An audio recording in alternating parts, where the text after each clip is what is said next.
Hello, friends. I'm Stephanie, and I'm here to welcome you to the second episode of Sacred Sounds, the One License team's educational podcast to help you learn more about sacred music, old and new. You can find all episodes of Sacred Sounds on the One License Facebook page and YouTube channel. Just go to facebook.com or youtube.com and search for One License. In this episode, David and I introduce you to Bradley Sowash's piano arrangement of Amazing Grace and walk through that score measure by measure with you. Madison tells us about Gustav Holst's Thaxted and why it's such a grand melody. And Siobhan teaches us how to search the One License database for tunes and texts separately. Thanks for coming on this journey with us. The One License team had a blast creating this episode, and we just hope that you have as much fun listening to it.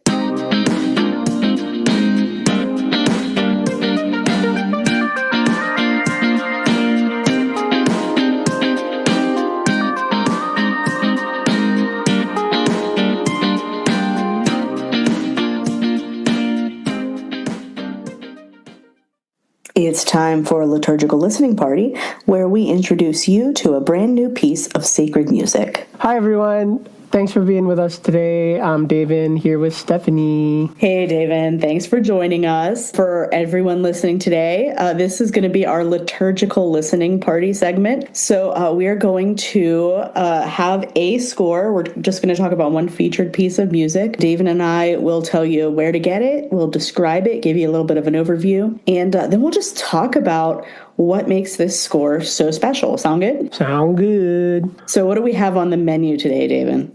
We have Bradley Sowash and his arrangement of Amazing Grace. Yeah, piano solo, instrumental, so good. Well, I mean, what's amazing about it, it's in theme and variations form. So it starts out with the melody that we all know and love, and then it just expands into these other sound worlds. Yeah, totally. I really appreciate it because it's that melody line that we all know, like we all know the tune, but in listening to it, it's like you get a glimpse of Bradley's heart through the expression of Amazing Grace. It's like Amazing Grace was translated through the heart of Bradley Sowash and just came out in this like beautiful piece. Well, and we're going to talk about why that is in just a moment. Where can our listeners find this piece? Oh, they can go to Bradley Sowash's website, bradleysowash.com, BradleySowash.com. You click shop, and then piano solos, intermediate to advanced, sacred music. Beautiful. So I'm a few clicks away from experiencing this piece myself. 100%. And it looks like on the website, too, there's an MP3 sample. So you can't listen to the whole thing before purchasing, but you can get a taste of what we're talking about as we're doing this. So I hope everyone gets that chance. Just to go back to your point about us getting this beautiful glimpse into Bradley's soul through the medium of Amazing Grace, it makes me think of Bradley's point during our conversation when we talked to him in the previous episode. He mentioned certain melodies being anointed. Mm-hmm. And this is one of those anointed melodies. Well, 100%. I mean, I feel like everyone knows Amazing Grace, regardless of what faith they're in, like regardless of what walk of life people are in. I feel like everyone knows the tune Amazing Grace, you know? 1,000%. And I mean, it's so distinctive. You know, everyone knows Amazing Grace from such a young age, and you can't mistake any other melody for it. And so, you know, when an arranger takes hold of that, it gives that arranger freedom to really put an original spin on it while trusting that their audience can follow along and that their audience can still participate even through that originality. Yeah, 100%. I love that. One other thing Bradley mentioned to us was that this arrangement is often used for funerals and memorials and celebrations of life. I mean, it makes sense, right? Because these variations, the wide swath of music that you're going to hear, it really encompasses the complexity of all human life, right? 100%. And I also think it speaks to, like you said, the anointedness. Is that right? Of the tune, right? Like in these big moments of people's lives, like it's very easy to just run back to something that you know. You know who I think of? I think of like the people who have been part of the church and then have like walked away or like haven't been to church in a long time. A tune like Amazing Grace it like strikes a chord with them because it brings them back. Because like you said, like we all know this song from childhood. So it's one of those songs that can function as like a harbor of safety for people who are trying to even come back to the church. Oh my God. In these moments where like I haven't been in church for forever and I have to go to a funeral, like it's comforting to have a song like, oh, I know this song, and then they can, you know, participate in the liturgy in that way, in that sense, with something comfortable. I just love Harbor of Safety because that's the whole story of Amazing Grace, right? It's Yeah. like you find this throughout all of the tempestuousness of life. Yeah, and like the whole 100%, and it's like regardless of where you are and how worthy you feel, right? Like that's why the grace is amazing. It's given freely, and like wherever you are in life, there's no worthiness that you have to achieve to receive amazing grace. You're amazing with words. Why aren't you the full host of this show? Stop. Well, with that, let's get down to brass tacks. Let's start at the beginning of the music. What is going on at the start? So at the start, what I really loved was that it's the melody that we all know, like Amazing Grace, and it's literally the melody of the first words of the song, Amazing Grace, and it's just that melody by itself. So, but there's no accompaniment at all. It's like that first phrase that everyone knows, quote unquote, a cappella, like no instrumentation, no accompaniment. It's the whole piece starts with that melody. It like establishes, like, to the listener who may have just even stumbled upon the piece, when they hear that, they're like, oh, it's Amazing Grace. So it like establishes the world that we're about to step in. Well, it is. So measures 1 through 16 are our theme. It's the Amazing Grace melody. And the way Bradley sets this, it's, you know, a melody in the right hand and this very thin counter melody in the left hand. So it's this like note for note counterpoint. There's never more than two voices at once. And it's almost like a little bit thrillingly dangerous for the pianist because it can feel so exposed and so vulnerable. Yeah. You don't even have a lot of pedal to cover you, so your fingers have to be very precise here. And yet, throughout all of that vulnerability, there's a clarity. Yeah, I totally agree with that, because what's happening is, like, the melody, your right hand is just going to play that simple melody of Amazing Grace. And then to me, it feels like the left hand is like, I like that you said dangerous, because it feels like the left hand is like a tightrope artist who's just playing on the tightrope. The rope is the melody. So it's like the tightrope is a melody, and like the left hand that's dancing is like the tightrope artist on that melody, and it's just dancing around it. And like dancing in the spaces, the empty spaces of the melody, like wherever there's a space between phrases, like the left hand is like just jumping in and dancing. It's really cool because like in the dancing that's happening with the left hand, it's like accentuating the simplicity of the melody that we all know. It's in that counterpoint that the simple melody that we know is being emphasized, even though there's like whimsical stuff happening with the left hand, you know? It's cool. It's a cool, like a really cool section. Whimsical is the perfect word for it because it's this very energetic little scalar counter melody. So your fingers are, well, your left hand fingers are just running up and down the keyboard. It's so delicate, but so free. I like it. But then all good things come to an end, right? So we hit the end of the theme and we get to this section that Bradley labels hymn-like in measures 17 through 31. So what's going on in that section, David? Well, the first thing that struck me when we hit the section is like it automatically starts with like the relative minor. We've been in G, right, the key G, and then to have the first chord be an E minor, it hits you right away like, oh, it's familiar, but now it's reharmed, like there's like reharmonization. So now, even though it's familiar, we get that sense of, oh, now it's starting to change. Like now we're getting where Bradley is going to start playing with this melody, and we're going to get a glimpse of like how he wants to express it. That reharmonization is so important because, like David, like you said, it's this minor feel to it, and yet without getting too technical in music theory, what's going on? It's a bunch of seventh chords. We in Western music are used to 3-note chords, triads, but seventh chords have 4 notes into them, so we've extended the chord. And what's interesting about what Bradley's doing here is it almost feels like he's extending the chord downward by adding a third at the bottom of the chord rather than extending it upward where jazz musicians normally extend. We normally add notes on the top of the chord, and Bradley's placing another note a third below, which turns G major into a minor. So it's like the notes that we expect are there, and the harmony that we would expect is there, but there's this other note, this, fourth note that always sits below the chord, that completely changes the feel of it, that is a little jazzy, a little minor, and completely different from what we would think. The reason why I love sevenths, I didn't start getting into like jazzy seventh, like major seventh, minor seventh chords until later in my piano playing. But once I got into them, like the quote unquote meat that they can bring into like your playing, the meat that it can bring to a listener, it just provides like an extra texture, right? Like, let's say you're like, imagine eating like a bowl of ramen and it's just noodles. Seventh chords are like, now I'm throwing like meat in the ramen, and now there's like green onion so that you get that flavor and like the slight crunch of the green onion in there, and there's pickled bamboo shoots in the ramen, and like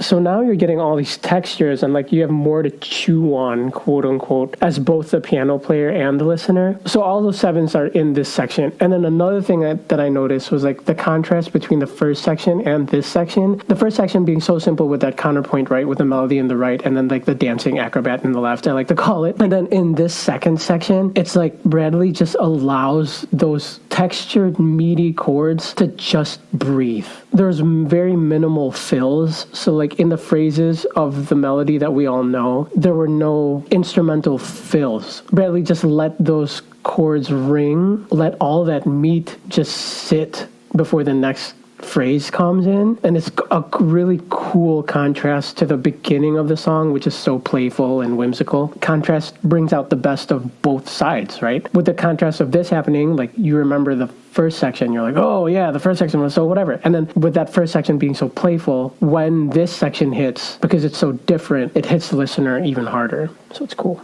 I love that. And just to kind of home in on 2 points that you made about texture and fills. Throughout this section, it's always the four-voice texture. And congregations, people who do hymns, we know 4-part harmony, right? But these like seventh chords are so not the harmony you would normally put your 4 voices on. So what Bradley shared with us about this section, he mentioned that it kind of evokes 4-voice shape note singing, which if you're not familiar with that tradition, it is a traditional type of hymnody. Today, prominent mostly in the South, although it originated way back in England a few centuries ago. But the point being, it's a very distinct style of music making, and it's a very democratic style of music making where each of the voices is equal, each of the voices contributes to the harmony, and really what you care about is the harmony as a whole. And then to your point about fills, in the middle of all these glorious seventh chords, we have this moment in measure 23.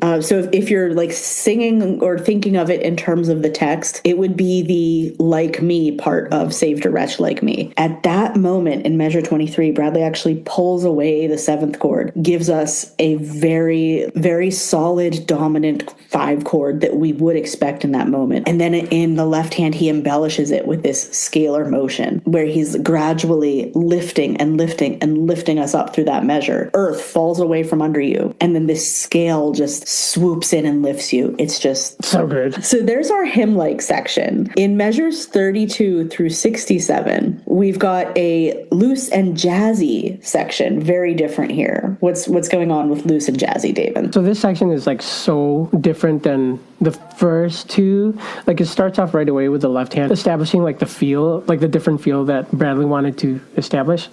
Language is fun. I call it the toe tapper section because like it's a part of the piece where it's easy to start tapping your feet. I really like how he intros this section with that feel in his left. It stays throughout the whole section. It's like and it stays like the entire section. It's so cool. And then like you'll hear him play over that feel in his own way, but because it's so familiar, as he's like riffing around this melody, even if he's not playing the melody per se, we all know what part of Amazing Grace, we all know what part of the melody line that he's on. Internally, we're hearing Amazing Grace, but on top of that internal melody that we're hearing, he's playing something different. So it's almost like he's accompanying and embellishing on the melody while internally, like, we're singing Amazing Grace. In the hymn-like section, we had that freedom to reharmonize, and now it's like we're taking even more steps towards independence and freedom by putting this whole groove in there. Yeah. To be clear for listeners, this loose and jazzy section is in 9/8. So we have a time signature change there, and it's just surprising in the most welcome and best way possible. Yeah. The whole section is underpinned by this same groove in the left hand. But even though the left hand is maintaining this groove, this consistency, and giving us this solid foundation, it's such a rhythmically difficult section because the right hand is like almost never playing the same rhythm twice. It just gets to, again, freely play with the melody that we know in these crazily inventive rhythms. In the right hand, you have these like almost constant tremolos that make it even more dramatic and full of movement, and you just feel like you're being shot forward on a rocket. But at the same time, there's this slower harmonic rhythm, so we're not changing chords as often, right? Like in the hymn-like section, we were Bradley was moving from chord to chord once or twice a measure, and here in this loose and jazzy section, we're staying on the same chord for a few measures at a time. So we're kind of like sitting back and savoring each harmony. We're not moving from harmony to harmony. It's completely the rhythm that is pushing us. The rhythm, including the grace notes and bent pitches, it's very evocative of blues and jazz piano playing. You see a lot of B flats in there just to give us that like gorgeous flat third that Billie Holiday makes sound so good. And there's this satisfying concordance of the rhythmic style and the scalar mode. So this like blues scale along with these jazz rhythms, it's just, And it's cool because it's like, if I were to think, I have all these weird analogies today. If this piece were a sandwich and like we're a toothpick going through the sandwich from like the top to the bottom, this is like the fun condiments and toppings that you put on top of your meat.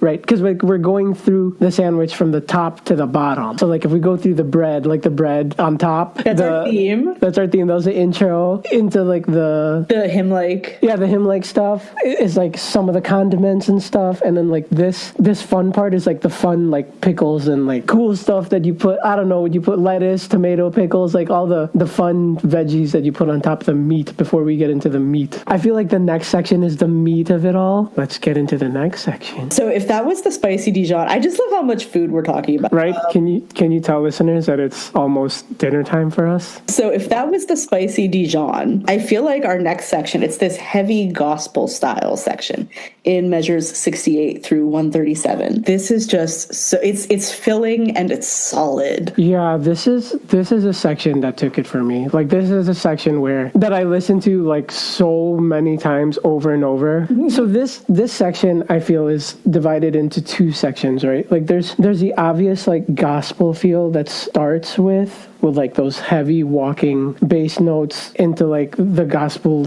right hand and stuff, the gospel chords in the right, but it doesn't stay there for too long. Like I feel like Bradley stays there for a little bit and then all of a sudden it mellows out while still sort of keeping the gospel feel, and then it goes into this like free flow section that to me is like the heart of this entire piece. Like to me it's the prayer part of the piece. If you all have listened to the interview that we had with Bradley Sawash, like we talk about what Bradley calls foo-foo. Like we got into some foo-foo conversation, like about just music in general and like where music comes from. And in that interview, like I mentioned that I like to think that music already exists and that as musicians, all we are just antennas that pick up on these waves of music that we already live in. And like I feel that the second section of this gospel section is where Bradley just opens up his antennas and just plays like freely on whatever he feels. Like, sure, I feel like it's transposed. Like when you listen to the song, what you hear is what's transcribed on the piece. But I honestly believe that at this point, what it feels like to me is Bradley was just like, I'm just going to play. And like he just plays for a good 30 measures where it just feels like it's free form, and I am in love with this section. If I were a piano player and I were to hit this section, I marked measures 84 to 116, I would do this. And Bradley said that I could. In our interview, Bradley said if piano players can hear something else or they want to add something else, that they're I don't know, Bradley. You can correct me, email me if I'm wrong. But the reason why he put the chords above the measures were so that these piano players and all of us could express ourselves in our own way on these parts. So like from measure 84 to 116, I feel like if I were playing this piece, I would just close my eyes and just play whatever comes, given the chords that Bradley is given. Given the chords and given the rhythms that Bradley's given, like I would just play whatever. And this section is what resonated with me. I'm going to cry.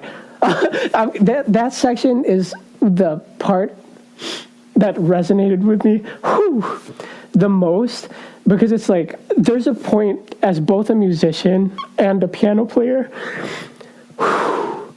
where music becomes communication without words. And so in this section from 84 to 116, because I'm a piano player and I've been playing piano for like a long time, I can feel his fingers on the keys. And because of that, I understand his heart at that moment.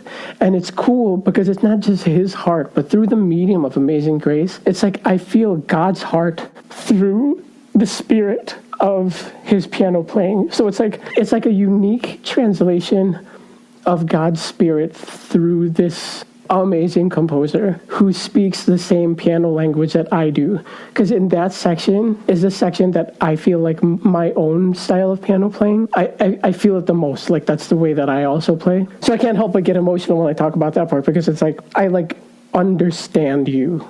You know what I mean? Like I understand where he's coming from and like what he's quote unquote saying. It was really cool. It's like the most prayer-like part of the whole piece to me. This is everything that we work for. This is everything we strive and toil for. It doesn't always have to be tears. It can be laughter. It can be any kind of emotional response, but we are living in the spirit together. Like basic ecclesiology, right? Like we're all part of the body of Christ and we're united in him. Yeah. Music does that. Yeah. Music is such a gift. I loved that part so much. If you couldn't tell, the word I keep coming back to is freedom, right? And it's just another form of freedom that he gives us in this heavy gospel style section. We go from the key of G to the key of D, so you're up a fifth. You're gaining energy. It just takes you to this whole other plane. In terms of the tessitura, we're playing in a lower tessitura, so we're playing in a lower range, lower notes. And there's something that, like, I don't know, it just feels like you're so deeply grounded in this section. Again, being free. You can be free because you have this solid foundation. And we pick up the harmonic rhythm here. So, you're back to about one chord per measure. And it's like you're running through this field on the brightest, sunniest day possible. And you are just completely unhindered. It's definitely the meat of the sandwich for me. It's the longest section of the piece. So for good reason, right? There's just a lot going on here. And then all of a sudden, like after all that, like prayer freestyle section in music where he's just going on the chords, it like melts back into the melody. And you're like, right, this is Amazing Grace. Oh yeah, I forgot. I was listening to Amazing Grace. He does in measure 68 through 82. We have that like very straightforward statement, but then within just a very few short measures, by measure 77, the quote unquote soloist emerges from that texture, and we get these free-flowing melismatic embellishments. It's just so ornate. We start out paraphrasing. I keep saying we. This is all Bradley's amazing work. I have nothing to do with this, dear listeners. We start out hearing this ornate paraphrase of Amazing Grace, but like David mentioned, you just go into this moment where Bradley is free and creating and original. And he does it, I love the word melt, because the way he transitions into that free section, it's a borrowed minor 4 chord in measure 79. So in the middle of this major key, we have a borrowed minor chord. And even then throughout that measure, we have this like crossed B flat, B natural voice. So there's this like moment of ambiguity, this moment of I'm slipping into something else. The veil is lifting and I'm transitioning to another, I don't know. The borrowed minor chord is just this moment of the veil lifting and you passing through this gauzy transition from one way of living to another, right? Even after when we're ending this kind of free flowing exploration, I guess is the word I'd use. In measure 135, that borrowed 4-chord returns. And that's how Bradley gets us back into the melody again.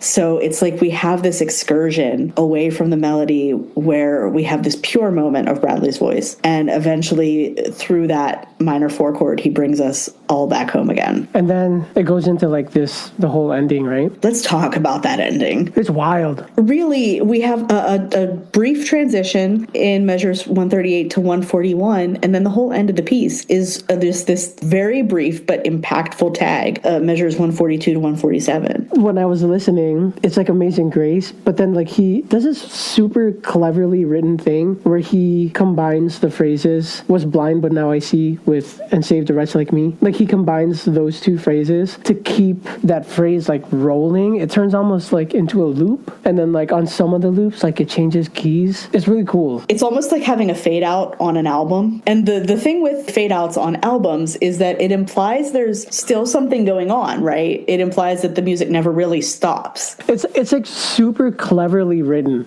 because it starts like I said, like it'll alternate between those two phrases, but then like it'll start jumping keys and it'll take you into the next key without you realizing that you've switched keys. The thing that represents for me, like what I took away from this ending is that like it almost has you forget, like as a piece is ending, it has you forgetting what key you started in. To me, it was a message of like this amazing grace that we are experiencing both in this music and in life. Like it's for everybody. It's for quote unquote all of the keys. Like if we're all musicians and we're all part of music, if we were all keys or whatever, if there were an endless amount of keys in which God is playing and we are the expressions of God's love in all these different keys, me forgetting what key this piece is in sent the message to me that grace that God gives is for everybody in all keys, quote unquote. It was a really obviously impactful ending on me. So yeah, this is the most tonally unstable, the transition in 138 to 141. It's the most tonally unstable part of the piece, but for that very reason, it's kind of one of the most interesting parts. It's almost a circle of fifths progression in that the roots of the chords descend by fifth and then by fifth and then by fifth. But we're talking about these extended chords in shifting inversions.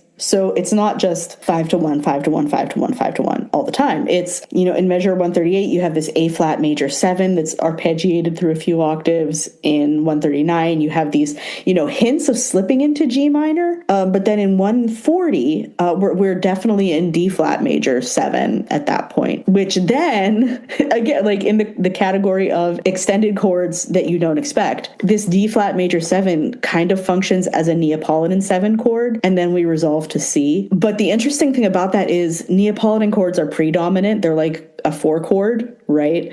So the fact that we go from a Neapolitan to C is almost like going 4 to 1, which is the amen cadence, the plagal cadence that you would normally do at the end of a hymn, right?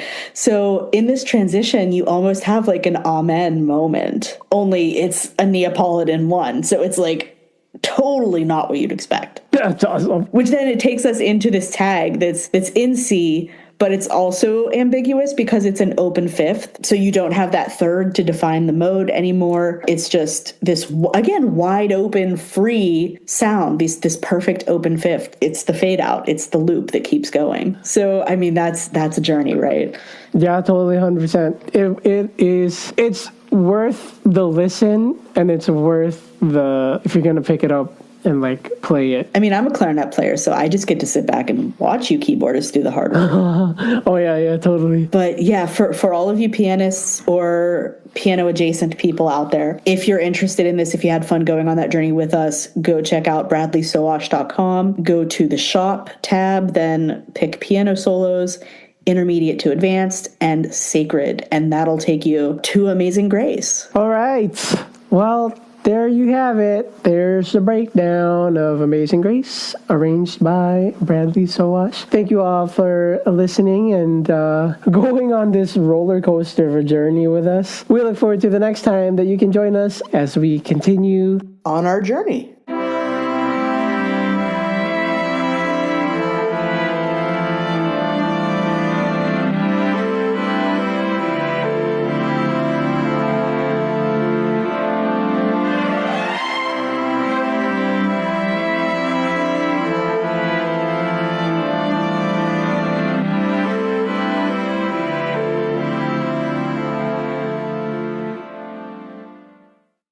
Join us for The Chance of a Lifetime, our exploration of traditional hymn tunes and the people who made them.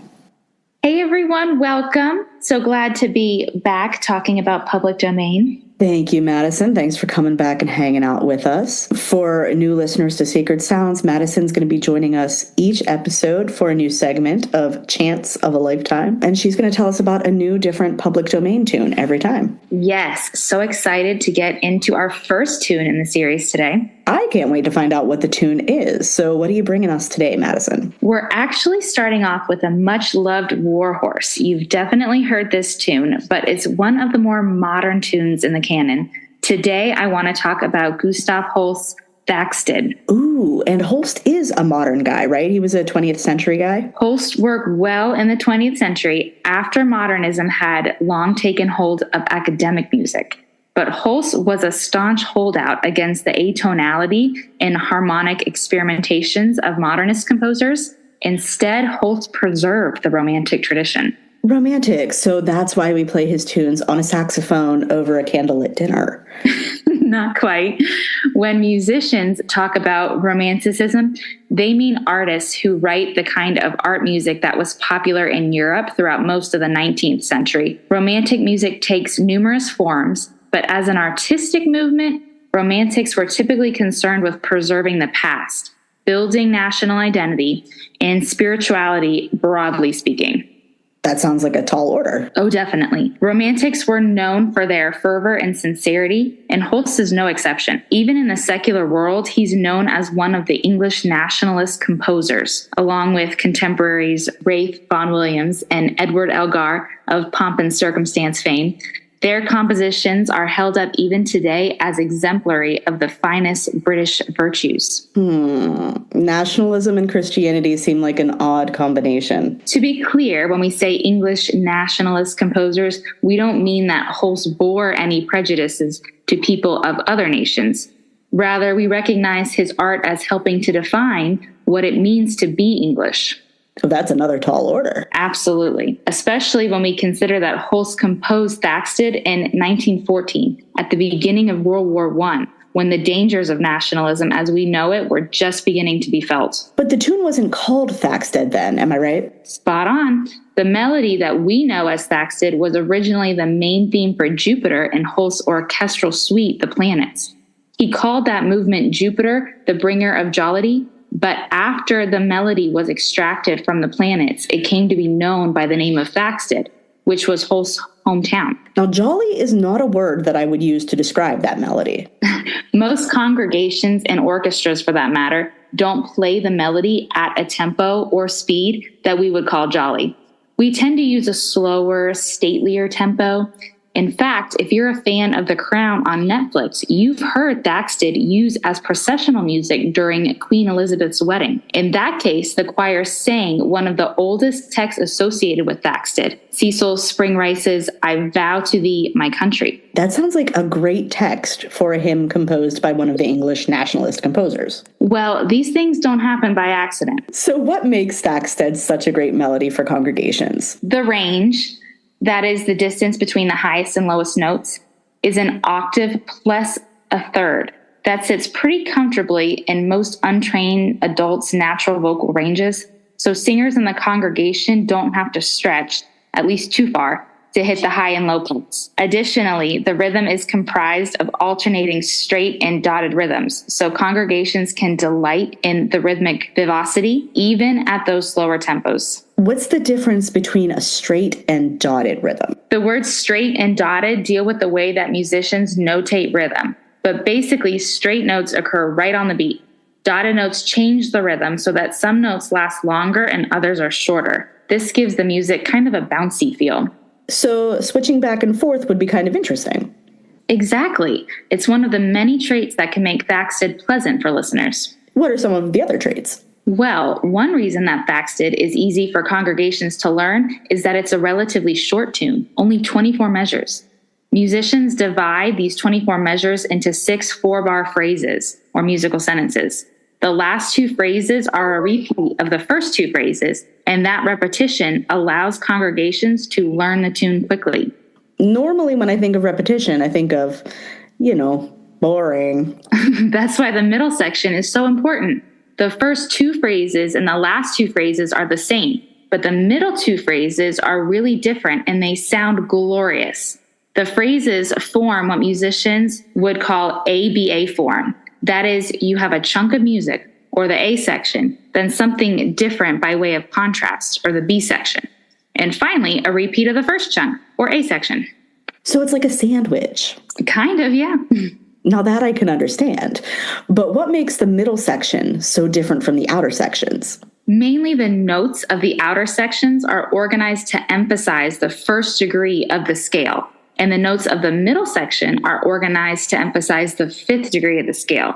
For those of you who've seen the do, re, mi scene in The Sound of Music, that means that the A section emphasizes do and the B section emphasizes so. Ooh, it's like going from sound world to sound world. That's a good way of looking at it. But in general, the contrast is what makes Thaxted so interesting, even if it's over 100 years old. And that's why so many authors over those years have set their text to this heavenly melody. Oh, good. I'm glad you mentioned that authors can use the same public domain melodies to set their different texts. In conjunction with our Chance of a Lifetime segment, One License is posting a blog series, and in each blog we'll look at and expand on the hymn histories that we talk about here. Ooh, where can I read about that? Well, you can find all One License blogs at news.onelicense.net, or you could sign up for the One License newsletter by visiting onelicense.net and have the blogs delivered to your email inbox each month. As part of the blog series, the One License team is offering listeners and readers the chance to become published authors as well. Each month, we're asking you folks to write your own text to accompany the public domain tune that we've discussed and email your original text to info@onelicense.net. The One License team will publish a few of our favorites in the next blog post so that we can all expand our poetic repertoire and worshipers all over the world can incorporate your inspired poetry into their praise. If you're interested in submitting a text, please do email it to info@onelicense.net with the subject line Sacred Sounds, and we're looking forward to hearing from you soon. Amazing. Thanks, Stephanie. And I will talk to you all next time. Thanks so much, Madison.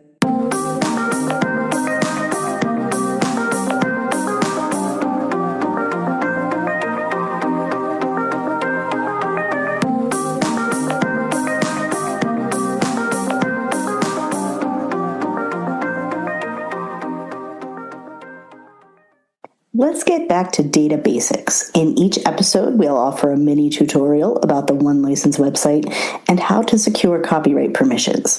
If you have a question about any aspect of copyright usage, please email the One License team at info@onelicense.net with the subject line Sacred Sounds. We'll answer as many questions as possible in future episodes. Hello again. Hi, Siobhan. Thanks for coming back again. Last time you taught us the basics on how to search the database, but you left us on a bit of a cliffhanger. Yeah, always leave them wanting more, right?